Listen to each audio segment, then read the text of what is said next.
Muitos humanos de natureza maligna prestam homenagem a Neru. A litania é horrível, sendo de morte e sofrimento.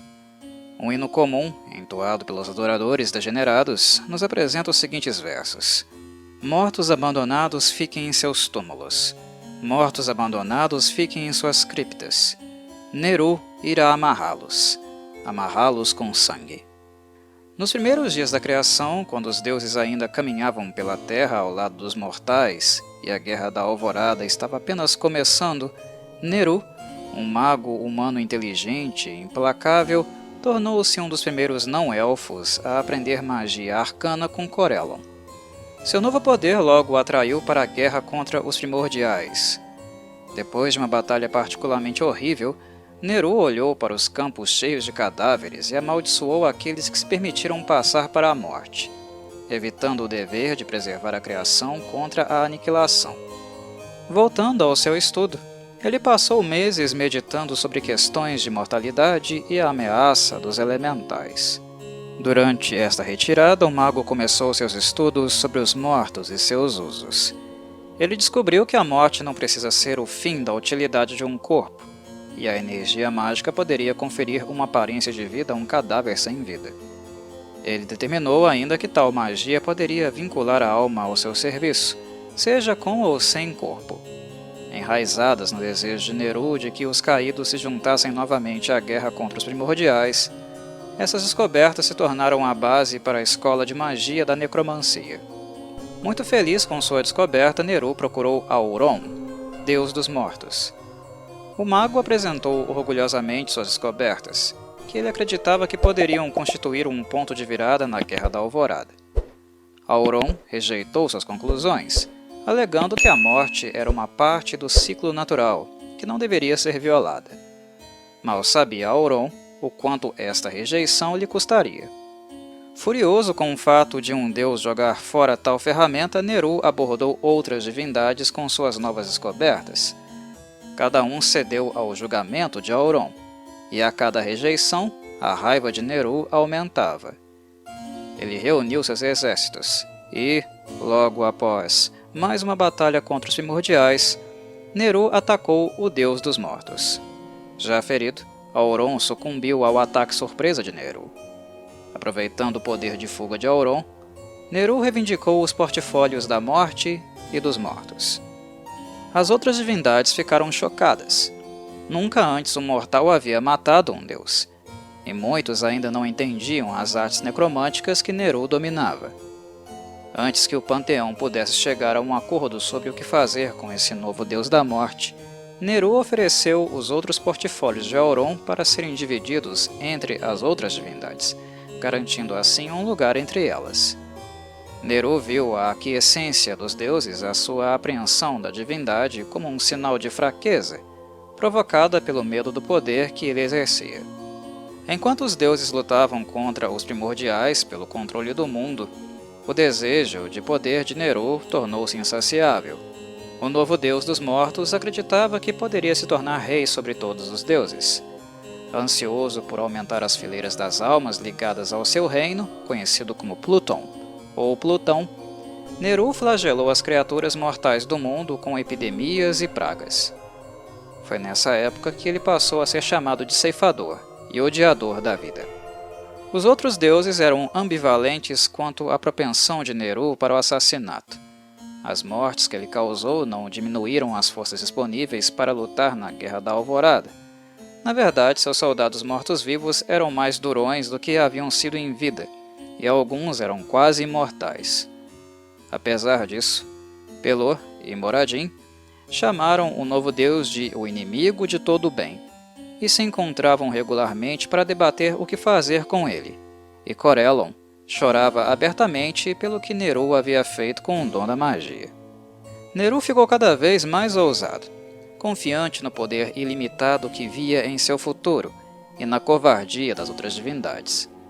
Então, uma rainha maga, que também aprendeu magia com Corellon, morreu na Guerra da Alvorada, e sua alma passou para Pluton. Secretamente, Corellon e Pelor, com a ajuda de Moradin e Serranine, fortificaram a alma da rainha com ainda mais qualidades que ela possuía em vida. poder mágico, brilho intelectual, discernimento astuto, coragem inabalável, fascínio frio e orgulho ainda mais frio. Logo sua alma brilhou mais do que qualquer outra, e o olhar de Neru fixou-se firmemente nela. Encantado, ele a chamou de Nera. Como os deuses conspiradores esperavam, Nera, cujo verdadeiro nome há muito foi apagado da realidade, provou ser a ruína de Neru. Neru encheu Nera de presentes e deu-lhe autoridade em Plutão para conquistar seu afeto. Nera usou sua posição para aprender o segredo do deus sobre como usar as almas para obter poder, começando a acumular seu próprio estoque de poder mágico.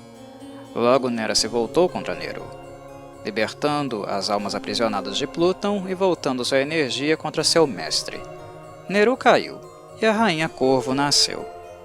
Tais informações sobre a Rainha Corvo podem ser encontradas na 4ª edição de Dungeons & Dragons, mas é importante grifar que a 5ª edição repaginou consideravelmente a personagem, aumentando qualitativamente as informações sobre ela, como uma elfa ligada mais diretamente com a história de Corellon e Lolth, mas ao mesmo tempo mantendo-a em uma aura de mistério. Seu antagonismo com Neru, entretanto, foi mantido, assim como se estabeleceu que a morte do deus ceifador é algo incerto, diferente da 4ª edição. Alguns estudiosos acreditam que Neru não triunfou ileso sobre Auron. O deus da morte original acreditava que todos os eventos fazem parte de um ciclo, desde o nascimento até a morte, e assim deveria ser o mesmo para um deus que preside a morte. Quando Auron morreu, ele amaldiçoou o domínio da morte, de modo que qualquer um que o tomasse, um dia também morreria. Pode ser que essa maldição não apenas tenha levado à queda de Neru, mas também seja a razão pela qual usurpadores em potencial agora cercam a Rainha Corvo por todos os lados. Pode ser apenas uma questão de tempo, até que ela sofra um destino semelhante ao de Neru e Auron. Enquanto ocupava sua posição no panteão, Neru era amplamente conhecido e temido, mas tinha poucos sacerdotes e devotos. A maioria daqueles que oraram abertamente a Neru eram homicidas. Os sacerdotes, vestindo trajes vermelho, ferrugem e empunhando foices de tamanhos variados, realizavam seus ritos profanos em pequenos santuários, geralmente localizados no subsolo, dentro de criptas e catacumbas. Tais ritos muitas vezes envolviam o sequestro de moradores de aldeias próximas e o sacrifício deles em altares cor de ferrugem ao deus da morte.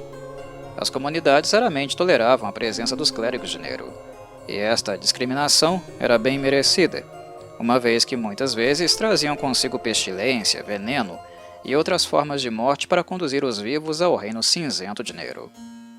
A organização frouxa e os mandatos esparsos do clero poderiam levar a divergências e conflitos abertos entre cultos diferentes e até mesmo entre membros do mesmo culto. Alguns preferiram empregar o assassinato em massa como uma ferramenta para fornecer almas ao seu deus, acreditando que o nome de Neru deveria invocar o terror aberto. Outros seguiram um caminho mais sutil, desejando manter Neru misterioso. Outros ainda, que acreditavam em concentrar a atenção das pessoas na inevitabilidade da morte, organizaram a morte prematura de membros-chave de uma comunidade. O único templo público conhecido fora de Plutão e Sigilo, ficava nas profundezas do Pendor das Sombras, em uma pequena vila conhecida apenas como Morte da Inocência. Quando a Rainha Corvo chegou ao poder, ela baniu a Morte da Inocência para um domínio de pavor e selou suas fronteiras. Grandes portões de madeira e muros altos agora cercam a vila, escorrendo sangue como seiva. Desde que a Rainha Corvo selou o assentamento, ninguém entrou ou saiu, mas rumores sussurram que um artefato que ela teme está escondido no Templo de Neru, no centro da vila. A maioria dos santuários do deus ceifador permanecem escondidos em antigas masmorras, criptas e catacumbas. Os habitantes de tais lugares muitas vezes desconhecem os altares escondidos em seus domínios. A única indicação do santuário é o aumento da potência da magia necromântica na área. Nos milênios desde a morte de Neru, muitos pequenos cultos continuaram a adorar o ceifador em segredo. Células de cultistas, talvez insanos ou equivocados, afirmam que ainda podem ouvir os sussurros de Neru no Pendor das Sombras. Essas células esperam restaurar Neru ao seu antigo lugar e que ele os recompense por seus serviços. Durante seu governo em Plutão, inúmeras almas chegaram ao seu domínio para serem torturadas e atormentadas por toda a eternidade. Um pequeno grupo dessas almas, desesperadas para acabar com sua angústia, renunciaram a todos os outros juramentos e lealdades, jurando agora servir apenas Neru até o fim dos tempos. Essas almas formaram a Legião dos Cinzentos, as hostes espirituais de Plutão. Quando a Rainha Corvo derrotou Neru, a maioria das almas que o ceifador havia aprisionado foram libertadas e continuaram para o além. Já os juramentos da Legião dos Cinzentos condenaram suas almas a Plutão, mesmo depois da morte de Neru. Durante séculos após sua queda, a Legião marchou contra o cosmos, procurando qualquer ser que pudesse libertá-los de seus juramentos e acabar com sua escravidão eterna. Deuses, demônios, diabos e todo tipo de criatura tentaram tomar a Legião e usá-la para reforçar suas próprias forças, mas os votos dos membros da Neru se mantiveram firmes. Se um membro da Legião Cinzenta caísse, era apenas uma questão de tempo até que a alma reaparecesse em Plutão. Eventualmente, a Legião desistiu de sua busca para se libertar da influência de Neru, e agora seus membros passam seus dias imortais patrulhando os santuários internos de Plutão, guardando os palácios e as relíquias do Deus morto. A Legião coletou grande parte da vasta riqueza que antes enchia as tumbas e mosteiros de Plutão, e seus líderes ocasionalmente usam esse tesouro para financiar magos, fanáticos e outros cultistas que eles acham que podem trazer seu Deus de volta. Enquanto o número de almas sob o controle de Neru crescia, seu poder potencial parecia infinito. Muitos temiam que ele usasse esse poder para se tornar o maior dos deuses, governando todos os outros. Os ceifadores das estrelas estão dedicados a esse resultado. Composto quase inteiramente por magos e psionicos, o grupo é unido pelo medo do reino distante. Os ceifadores das estrelas veem as brigas entre os deuses e os primordiais como uma distração, um desacordo mesquinho já resolvido há muito tempo. Essas disputas cegam os poderes para uma ameaça ainda maior, a ameaça de invasão do reino distante, que os ceifadores das estrelas acreditam ser inevitável. Eles veem apenas uma opção. Todas as forças do cosmos devem se unir sob a bandeira de um governante poderoso. E aos seus olhos ninguém tinha mais potencial para se tornar um governante tão poderoso do que Neru. Na ótica dele, só ele poderia acumular poder suficiente para unir os planos de existência contra a ameaça que o reino distante representa. Os ceifadores das estrelas acreditam que não podem conceder maior honra aos outros do que o dom da morte. O corpo sem alma de um zumbi pode servir nos exércitos de Neru enquanto sua alma alimenta o deus ou atua em outra capacidade. Eles também acreditam que passar para a morte se tornará o objetivo de todo mortal após o retorno de Neru, e também sabem que o deus permitirá que apenas os mais devotados e poderosos mantenham o controle de suas almas como mortos-vivos. Há muitos séculos atrás, as cortes feéricas exilaram 3 Eladrin. Vazris, agora um Lich, é um artífice sádico que gosta de construir quebra-cabeças para atormentar aqueles que considera inferiores. Khazros, agora um Cavaleiro da Morte, é um senhor da guerra sanguinário que atraiu a ira das cortes de verão por realizar caçadas mortais e travar batalhas desnecessárias. Nemer, outro Lich, é uma feiticeira amaldiçoada por Oran, por razões que ela nunca revelou, para ser eternamente incapaz de mostrar seu rosto a outra criatura viva. Os 3 exilados se uniram por interesse comum, tornando-se aventureiros formidáveis.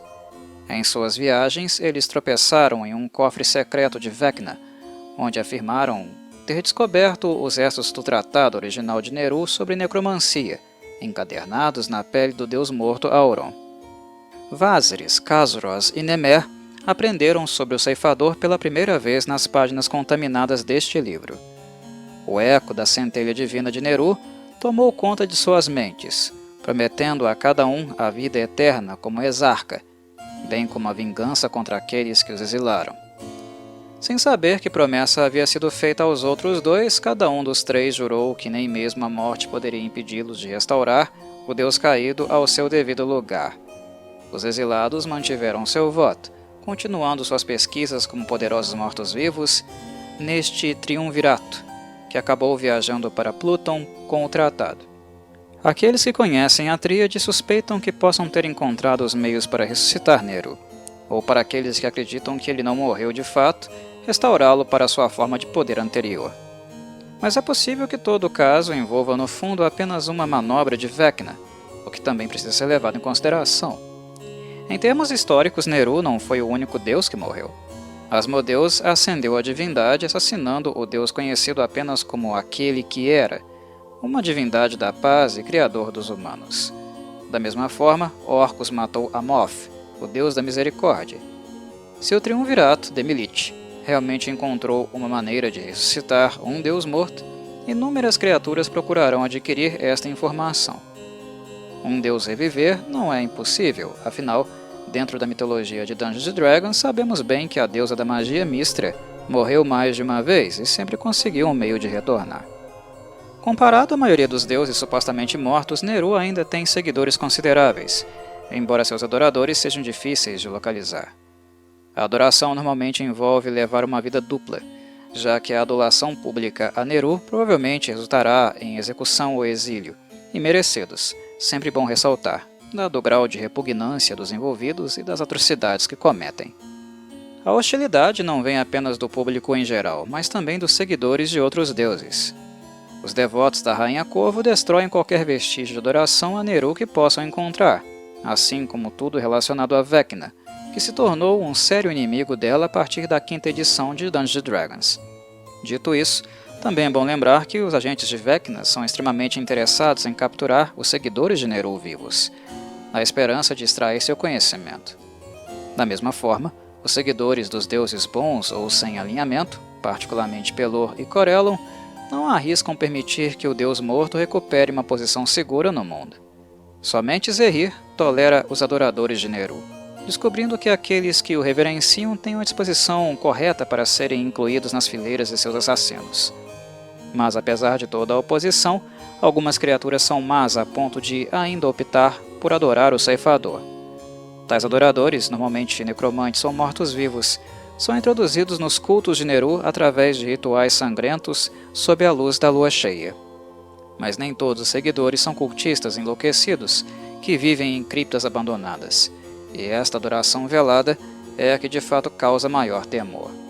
Nunca se sabe se um simples viajante de aparência indefesa, encontrado faminto no meio de uma estrada, possa no fundo ser um dissimulado apenas aguardando o momento mais propício para ingratamente abrir a garganta do misericordioso benfeitor que lhe estendeu a mão.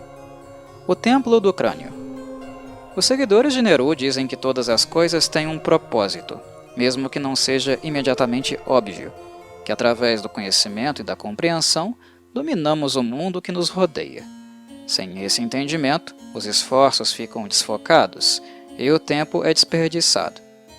Eles dizem que a vida serve de exemplo desse esforço desperdiçado, e talvez na morte possamos encontrar o propósito que lhe escapou. O Templo do Crânio existe para estudar a morte. Para este fim, eles aperfeiçoaram a sua arte em todas as suas formas. Tudo, desde a morte natural e assassinatos cuidadosamente planejados, até os tenebrosos e imperdoáveis massacres e dizimação em massa. A morte em todas as suas formas serve para trazer maior poder a Neru, e aqueles que se destacam nisso obtêm maior favor do deus ceifador. Porém, os membros não maus do Templo do Crânio são um pouco mais perspicazes. Eles acreditam que a morte chega para todas as coisas com o tempo e nada precisa ser apressado. É neste ponto que os seguidores de Neru ficam divididos. Os alinhados ao mal procuram espalhar a morte e proliferar os mortos-vivos. Aqueles alinhados à neutralidade, entretanto, enxergam a morte como um presente ou algo que deve ser usado com moderação. Dito isso, ambas as facções são estudantes e acadêmicos consumados, que buscam qualquer oportunidade para estudar a morte ou educar os não esclarecidos sobre as várias complexidades dela e dos mortos-vivos. Obviamente, este estudo inclui a exploração dos mortos-vivos, que também são vistos por eles como formas alternativas de existência. Embora a morte seja natural e um direito de todos os seres vivos, os seguidores não malignos acreditam que esta é algo que poucos são realmente dignos de merecer. Mortos-vivos estúpidos, em particular, são vistos sob uma luz mista. Mortos-vivos controlados servem a um propósito, e mortos-vivos descontrolados não são vistos de forma positiva. Na maioria das vezes, mortos-vivos descontrolados são encurralados, estudados e, em muitos casos, destruídos. Os membros não maus do templo, que acreditam no que diz respeito às coisas vivas, levam vidas que terminam naturalmente, raramente sentindo a necessidade de acelerar esse processo.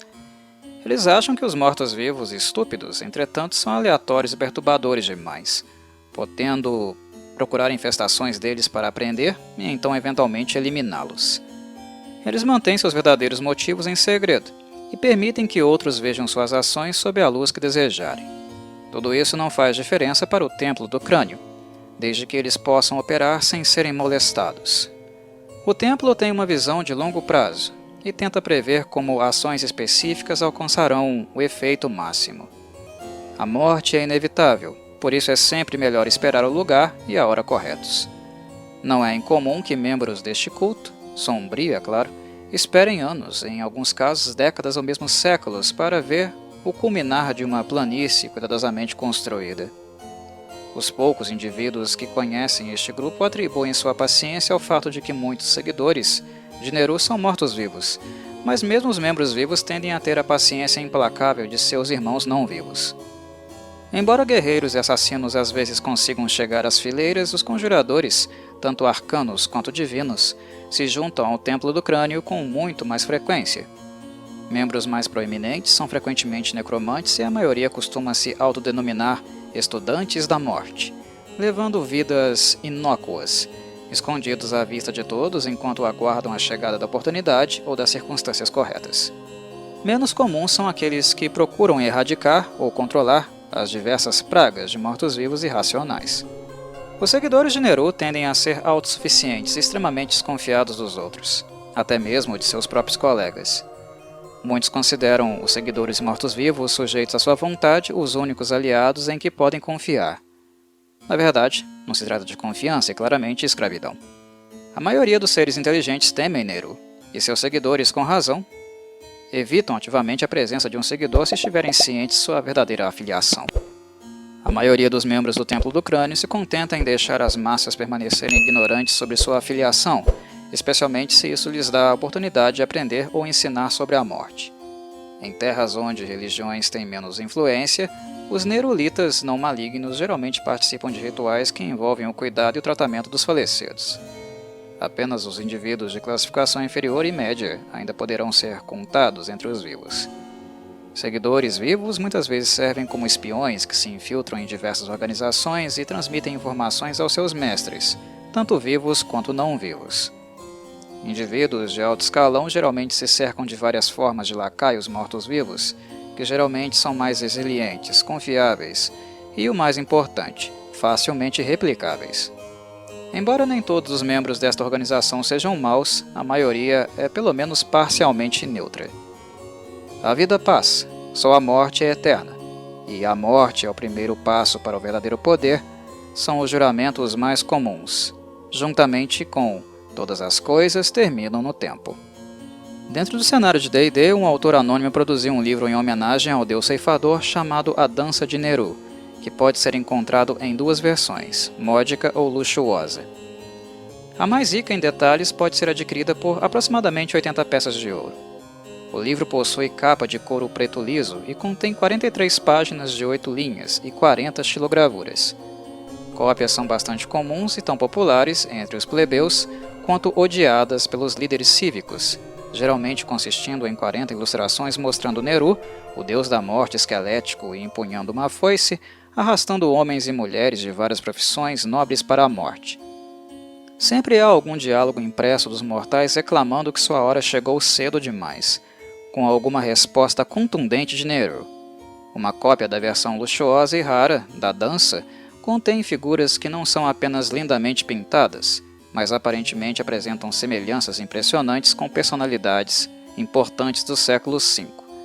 A primeira página é um pedido de desculpas por escrito do copiador, que afirma que seu desejo não era ofender. Sacerdotes de boa-fé muitas vezes tentam proibir este livro, alegando que ele incentiva a adoração de uma divindade maligna. Os defensores do livro hesitam, argumentando que ele ensina uma lição importante sobre a mortalidade.